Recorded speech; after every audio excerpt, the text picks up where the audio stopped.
Hello guys, welcome to mathematics 1। चलिए आज start करते हैं एक्सरसाइज 3 का पार्ट 2। ठीक है, जिसमें से मैं क्वेश्चन 6 से स्टार्ट करूंगा क्योंकि 5 तक मैंने पार्ट 1 में कंप्लीट किया है। चलिए ठीक है, क्वेश्चन नंबर 6 क्या बोला है? In the circle of adjoining figure. ठीक है, आपके क्वेश्चन में एक फिगर दे दिया है क्वेश्चन नंबर 6 का, विथ इट्स सेंटर ओ। देखिए ये रहा सर्कल, इसका सेंटर ओ। ठीक है, OP is perpendicular on AB, यानी AB एक लाइन है, एक कॉर्ड है जिसके ऊपर OP क्या है? परपेंडिकुलर। इस साइन का मतलब ये होता है परपेंडिकुलर। ठीक है, अब ये परपेंडिकुलर का मीनिंग क्या हुआ, मतलब ये इसका काम क्या हुआ? ये परपेंडिकुलर कोई भी लाइन है उसके ऊपर अगर एक परपेंडिकुलर आप खींच देंगे तो वो क्या करता है? दोनों लाइन को इक्वल बांटता है और ये 90 डिग्री का होता है। ठीक है, तो ये OP गिरा तो ये A से लेके P और P से लेके B दो इक्वल लाइन तैयार किया। ठीक है, और ये 90 डिग्री का है। ओके, चलिए ठीक है। फिर बोला है AB is equal to 6 centimetre, मतलब यहाँ से लेके यहाँ तक 6 सेंटीमीटर है। तो आपको समझ में आ गया होगा कि अगर टोटल 6 है और ये इक्वल है, मतलब 3 इसको मिला होगा, 3 इसको मिला होगा। ठीक है, लेकिन डायरेक्ट हम लोग लिख नहीं सकते। खैर आगे बढ़ते हैं, अभी सब सॉल्व करेंगे, पहले एक बार सम पढ़ लेते हैं। PC इज इक्वल टू 2, यानी P से लेके C तक की दूरी 2 सेंटीमीटर है। देन हमको क्या फाइंड करना है? Radius of the circle. Radius तो देखिए, रेडियस का मतलब क्या होता है? रेडियस का मतलब होता है जो सेंटर से शुरू हो और बाउंड्री तक जाके ख़त्म हो। तो रेडियस ये भी हो सकता है, रेडियस ये भी हो सकता है, या फिर रेडियस यहाँ से भी मैं ऐसे खींच सकता था। ठीक है, लेकिन यहाँ खींचने के लिए रेडियस जो है इन सारे से जुटा हुआ नहीं रहेगा, तो फिर रेडियस फाइंड आउट कैसे करेंगे? मतलब ये सारा इन्फॉर्मेशन तो फिर बेकार हो जाएगा और रेडियस फाइंड आउट भी नहीं होगा। तो इस रेडियस को ऐसे रखिए कि इनका मैं यूज़ कर सकूँ, तो इसलिए मैंने इसको कैसे रखा? ऐसे रख दिया। ठीक है, मैं चाहता तो ऐसे भी रख सकता था, तो कोई भी एक रेडियस ऐसे मैंने ड्रा कर लिया ये। ठीक है, चलिए OP मैंने एक रेडियस बना ली। तो मेरे को पता है कि A से लेके B तक की दूरी कितना है? 6 सेंटीमीटर, और OP क्या है? परपेंडिकुलर खींचा हुआ है AP पर। तो हमने बोला कि कोई भी परपेंडिकुलर खींचते ही वो दो इक्वल पार्ट में बांटता होगा, यानी AP is equal to BP। तो वही लिखा हुआ है, AP is equal to BP। और AP है क्या? AP है क्या?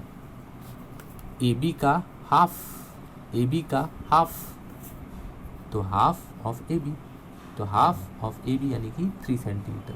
तो इस तरीके से मैंने इसका वैल्यू निकाल के दिखा दिया आपको, 3 सेंटीमीटर। एग्जाम में भी आपको इसी तरीके से निकालना ही पड़ेगा, क्योंकि आपको तो पता रहेगा कि ये टोटल 6 है, तो यहाँ 3 यहाँ 3, लेकिन डायरेक्ट तो नहीं लिख सकते ना, निकाल कर तो दिखाना पड़ेगा।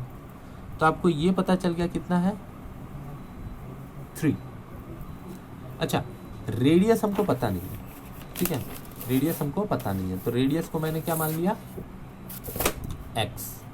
Late be the radius be x। ठीक है, let radius be x।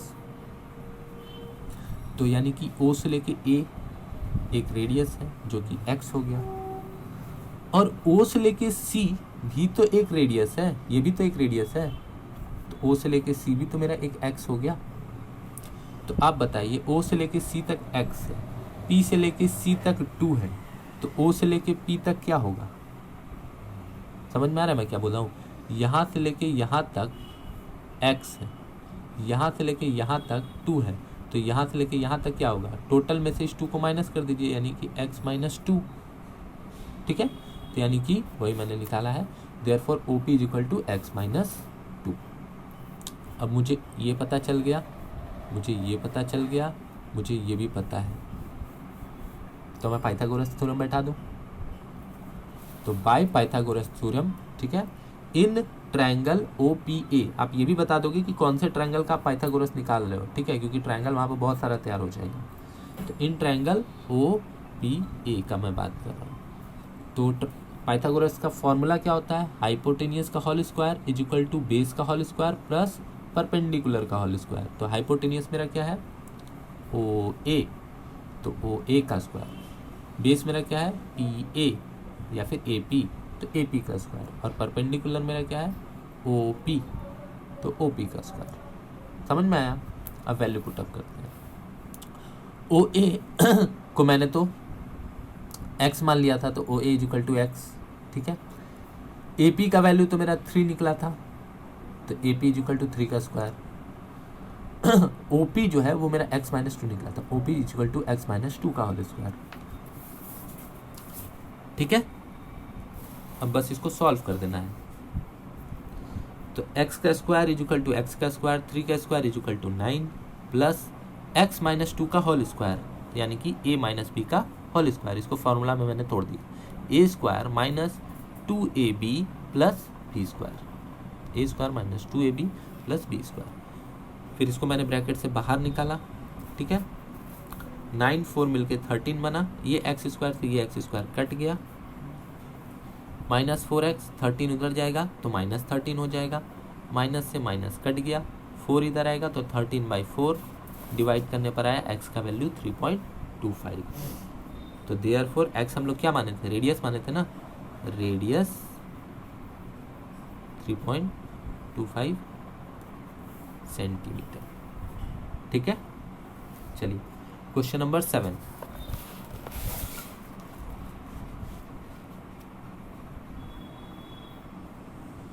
Question number 7 देखते हैं। ठीक है, क्वेश्चन नंबर 7 जो है ना वो प्रूविंग का सम्स है। प्रूविंग का सम्स है, प्रूविंग मतलब जब भी आपको प्रूव करने का सम्स देना तो आपको 3 चीजों का यूज करना पड़ेगा, given, construction and proof. Given मतलब दिया हुआ क्या क्या आपके पास इंफॉर्मेशन दिया हुआ है वो, कंस्ट्रक्शन मतलब आप उसमें और क्या अपना कलाकारी यूज कर रहे हैं वो, प्रूफ मतलब जो आपको प्रूफ करना था वो आप प्रूफ कर पा के निकाल दीजिएगा। हिंदी में गिवन मतलब हल। ठीक है, मतलब गिवन मतलब तो दिया हुआ होता है लेकिन हिंदी में लिखा जाता है हल। कंस्ट्रक्शन मतलब रचना, प्रूफ मतलब प्रमाण। ठीक है, तो इसको भी मैं इसी 3 स्टेजेस में बनाने वाला हूँ। ठीक है, क्वेश्चन पढ़ते हैं। A straight line intersecting one of the 2 concentric circles. Concentric circle का मतलब होता है सर्कल के अंदर सर्कल, जो कि आपको दिख रहा होगा। तो बोला है एक स्ट्रेट लाइन है जो इन दोनों को क्या कर रहा है, इंटरसेक्ट कर रहा है। देखिए एक स्ट्रेट लाइन है, इस स्ट्रेट का लाइन मैंने दे दिया है एक्स वाई। ठीक है, जो इन दोनों को इंटरसेक्ट कर रहा है मतलब काट रहा है। कहाँ काट रहा है, पहले वाले को ए और बी पर, यानी कि ये रहा ए और इसको यहाँ पर बी पर काट रहा है, और दूसरे वाले को कहाँ काट रहा है, सी और डी पर। ये दूसरा वाला सर्कल है उसको सी और डी पर काट रहा है। तो हमको प्रूफ क्या करना है, A C is equal to B D या डी बी, यानी this is equal to this. Value कुछ नहीं दिया, बस प्रूविंग दिया है। ठीक है, तो प्रूविंग दिया है मतलब मैं इन 3 स्टेजेस का यूज करने वाला हूँ। ठीक है, तो पहला स्टेज गिवन, क्या दिया हुआ है, तो दिया हुआ है कि एक्स वाई एक स्ट्रेट लाइन है। ये देखिए एक्स वाई एक स्ट्रेट लाइन है which intersect circle at point A B and other circle at point C D. यानी कि वो क्या कर रहा है, सर्कल को ए और बी पर काट रहा है, सी और डी पर काट रहा है। ठीक है, ये तो वो दिया हुआ है। कंस्ट्रक्शन यानी रचना, मैंने क्या बनाया एक्स्ट्रा, तो मैंने ओ से लेके एम तक खुद से एक लाइन खींच ली। ठीक है, जो कि क्या है, एक परपेंडिकुलर है, यानी कि समद्विभाजक हिंदी में इसको बोलते हैं। ठीक है, तो वही मैंने लिख दिया कि रचना में मैंने ओ एम एक परपेंडिकुलर खींच दिया है, किसके ऊपर, एक्स वाई जो लाइन था उसके ऊपर, एक्स वाई लाइन के ऊपर मैंने एक परपेंडिकुलर खींच दिया है। ठीक है, परपेंडिकुलर का साइन सिर्फ टी होता है। ठीक है, ये मैंने दिखाया ऐसे करके कि परपेंडिकुलर 90 डिग्री पर खींचता है। खैर, तो परपेंडिकुलर का मतलब मैंने आपको बताया था कि कोई भी लाइन पर अगर एक परपेंडिकुलर आता है तो ये और ये क्या हो जाते हैं, इक्वल हो जाते हैं। तो ओ एम जो है वो क्या कर रहा होगा, ए एम और एम बी को बराबर बराबर बांट रहा होगा। अगर मैं इस सर्कल को भूल जाऊं तो क्या होगा, ए से लेके एम तक की दूरी एम से लेके बी तक की दूरी होगी। तो वही लिखा हुआ है प्रूफिंग में, A M is equal to M B, equation number 1। तो ध्यान से देखेंगे तो ये जो सी और डी को है ये भी इसको 2 भाग में बांट रहा है, किसमें, C M is equal to M D. तो C M is equal to M D. ठीक है, प्रूफ कर रहा हूँ। ठीक है, 3 स्टेजेस था, गिवन, कंस्ट्रक्शन में तो मैंने बस एक लाइन खींचा तो बता दिया, कंस्ट्रक्शन में O M perpendicular X Y मैंने खींचा है, कंस्ट्रक्ट किया है। ठीक है, प्रूफ कर रहा हूँ A M is equal to M B, क्योंकि आपको पता है कि ये टोटल था ए बी, उस पर एक परपेंडिकुलर आया तो वो क्या कर रहा होगा, ये और ये दो अलग अलग भाग में बांट रहा होगा। तो मैंने लिख दिया, ठीक है। अब बस सवाल बन गया है, सब्सट्रैक्टिंग 2 फ्रॉम 1, यानी दूसरे को पहले से घटाने पर। तो 2 यानी कि AM में से CM को माइनस कर दिए, AM माइनस CM, और MB minus MD, MB minus MD।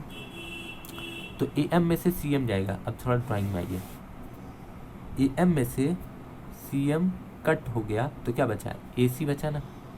AM में से CM कट हो गया तो क्या बचेगा, AC बचेगा। तो वही लिखा हुआ AM minus CM is equal to AC।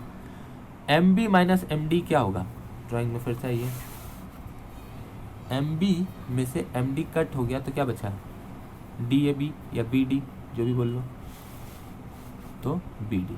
तो AC is equal to BD आ गया प्रूफ, वही वो प्रूफ करने के लिए बोला था, ठीक है।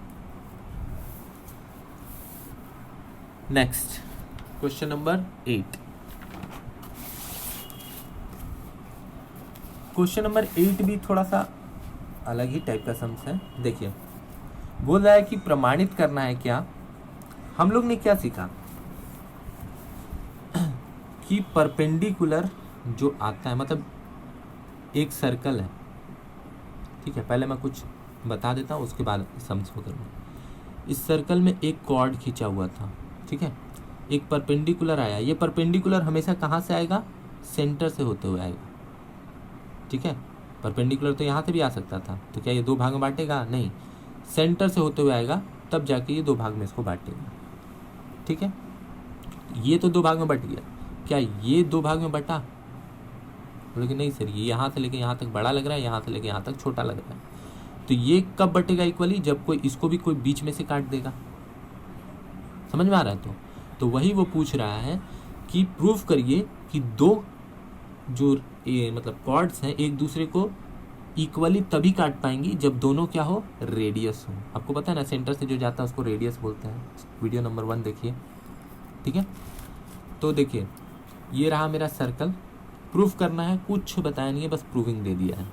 तो मैंने इसके ऊपर एक लाइन खींचा AB, ठीक है। इसको क्या कर रहा है, CD एक परपेंडिकुलर लाइन है जो कि सेंटर से होते हुए आ रहा है, ठीक है। तो हम लोग को पता है, वी नो दैट, हम लोग क्या जानते हैं, any chord bisector go from centre. अभी मैंने बताया कि कोई भी बाइसेक्टर आएगा तो क्या आएगा, सेंटर से होते हुए आएगा। तो सेंटर से होते हुए CD आया और AB को काट दिया, कौन से पॉइंट पर, AM पर। तो इस तरीके से CD is perpendicular to AB, CD is perpendicular to AB।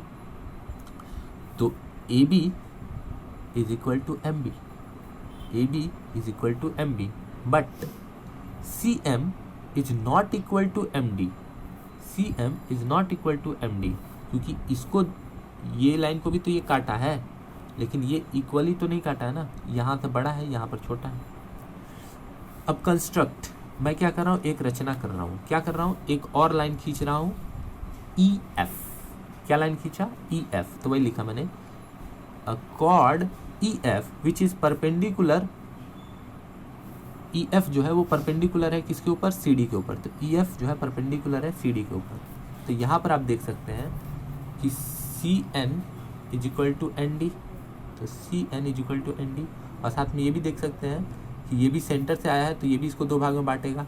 तो EN is equal to NF, EN is equal to NF। तो इससे क्या प्रूव्ड होता है कि दो रेखाएं आपस में कटेंगी और वो इक्वल होंगी तब जब दोनों क्या हो, डायामीटर। ये भी डायामीटर है क्योंकि सेंटर से गया, ये भी डायामीटर है क्योंकि सेंटर से गया, इसलिए मैंने यहाँ पर लिखा, the chord which go through centre can divide each other at equal distance. Proof, ठीक है। चलिए क्वेश्चन नंबर 9। क्वेश्चन नंबर 9 है, the two circle with centre XY। दो सर्कल है जिसका सेंटर है XY। अच्छा, intersect each other eight point AB। आपको दिखाई दे रहा होगा, दो सर्कल है जिनका सेंटर है XY और एक दूसरे को काट रहे हैं, एक पॉइंट A और एक पॉइंट B पर, ठीक है। चलिए, और क्या बोल रहा है, A is joined with mid point of S,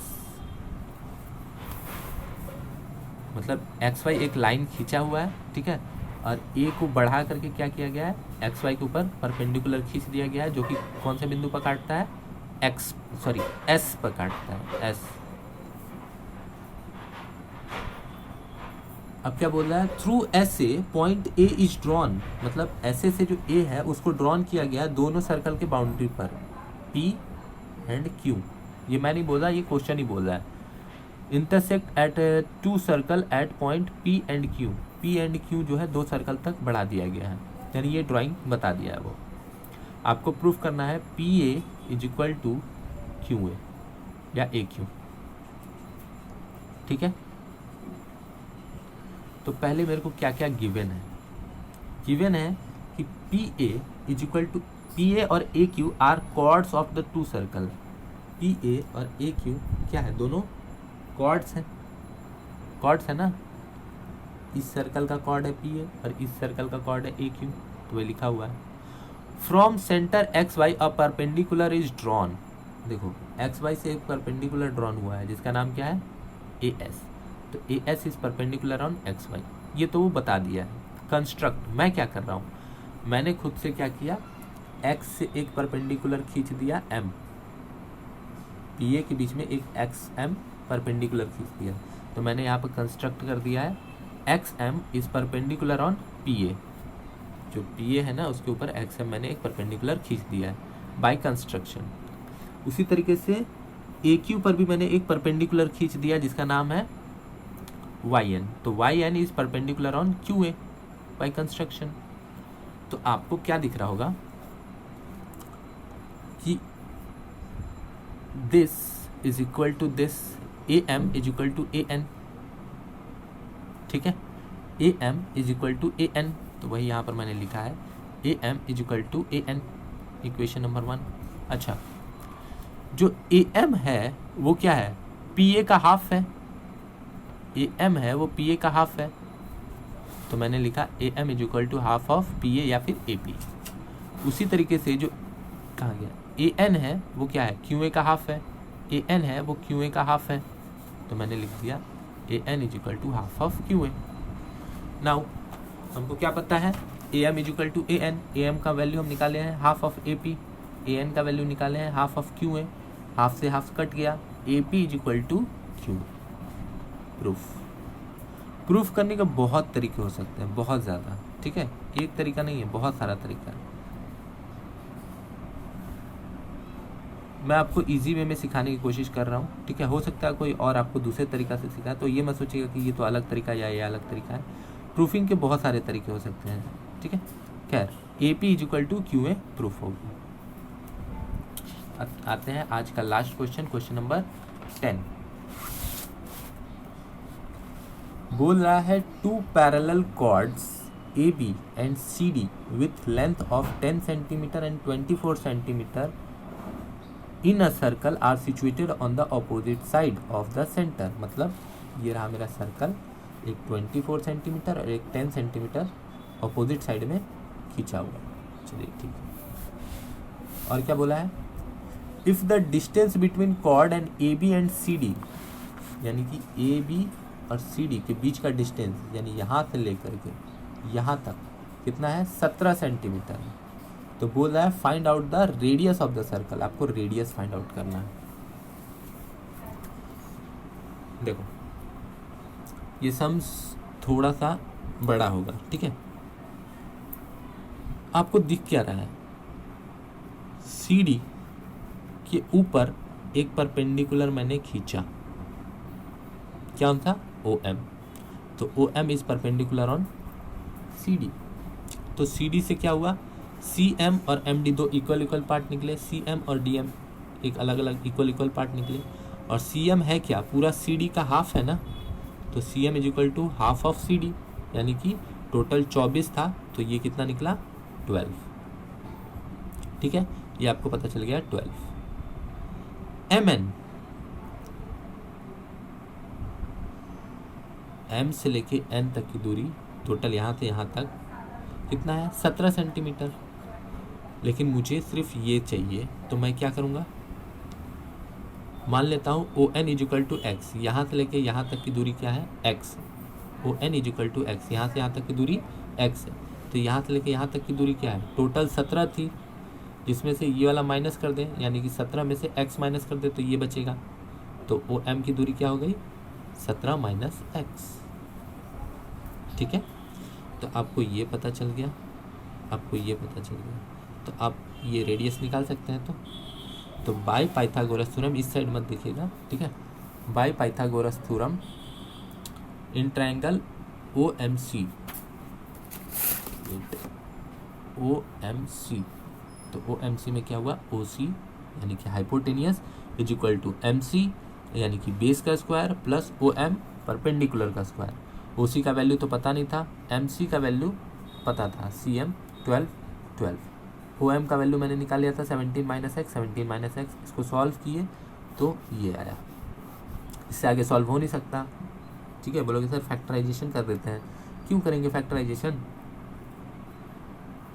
अभी दरकार नहीं है ना। तो यहाँ तक आया, चलिए ठीक है, ओ सी का वैल्यू पता चल गया, रेडियस का वैल्यू ये है। ठीक है, अब आते हैं दूसरा वाला ट्रायंगल में, यानी कि ये वाला ट्रायंगल में। तो इन ट्रायंगल ओ एन ए जो भी है, ओ एन ए में ये आपको पता है 10, तो बताइए यहाँ से यहाँ तक 5 होगा ना। ठीक है, यहाँ से यहाँ तक 5, यहाँ से यहाँ तक तो आपने x माना हुआ था, याद है, ओ एन आपने x माना हुआ था, आप ओ ए निकाल सकते हो। तो O A is equal to A N का स्क्वायर प्लस ओ एन का square, hypotenuse is equal to base का स्क्वायर प्लस परपेंडिकुलर का square. A N 5, O N X माने थे, एक्स 5 का स्क्वायर 25 प्लस एक्स स्क्वायर, तो ये मेरा आया ओ ए का स्क्वायर। बोलोगे सर अभी भी तो रेडियस प्रॉपर नहीं आया, ये भी रेडियस बोल रहे हैं, ये भी रेडियस बोल रहे हैं, तो रेडियस है कौन, तो दोनों ही तो रेडियस है, ये भी एक रेडियस है, ये भी एक रेडियस है। तो मैं बोल सकता हूँ this is equal to this, A O का square is equal to O C का स्क्वायर, क्योंकि दोनों रेडियस है।